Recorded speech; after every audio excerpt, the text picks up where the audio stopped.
Shantanu sir, আপনার সাথে আমার খুব জরুরি কথা আছে। না স্নেহা, আজকে আমার দেরি হয়ে যাচ্ছে, কালকে বলো। আর আজকে আমার মাথাও খুব ধরেছে। না স্যার, খুব ইম্পর্টেন্ট, আমাকে এখনই বলতে হবে।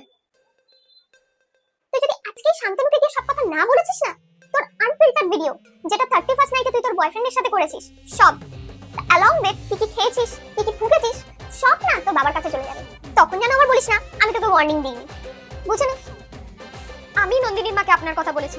আমি এও বলেছি যে আপনি একদম ভালো না, আপনি শুধু টিউশন পড়িয়ে সারা জীবন কাটাবেন। আমি এটাও বলেছি আপনি WBCS এর জন্য প্রিপারেশন নিচ্ছেন না, আর আপনি খুব গরিব, এটাও বলেছি।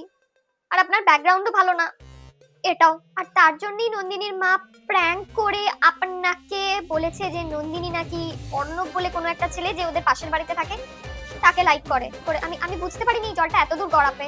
আপনার এত খারাপ অবস্থা আমি সহ্য করতে পারছিলাম না। আর নন্দিনীও আপনাকে সত্যি কথাটা বলেনি দেখে আমি অবাক হয়েছিলাম, তাই ভাবলাম আমি নিজেই বলে দিই। বাট একটা কথা আমি আরো বলতে চাই স্যার, আই লাইক ইউ। এই এভরিওয়ান, বিফোর গোয়িং ফরওয়ার্ড আমার একটা অ্যানাউন্সমেন্ট আছে, প্লিজ তোমরা মন দিয়ে শোনো। আমার নতুন mini blog channel unfiltered Shreya is now live. আর একটা নতুন ভিডিও সেই চ্যানেলে এসে গেছে। তোমরা আমাকে এই চ্যানেলে যে পরিমাণ ভালোবাসা দিয়েছো, I need your love there as well. Please subscribe my new channel unfiltered Shreya, আর কমেন্ট করতে কিন্তু ভুলো না। Mark your attendance over there.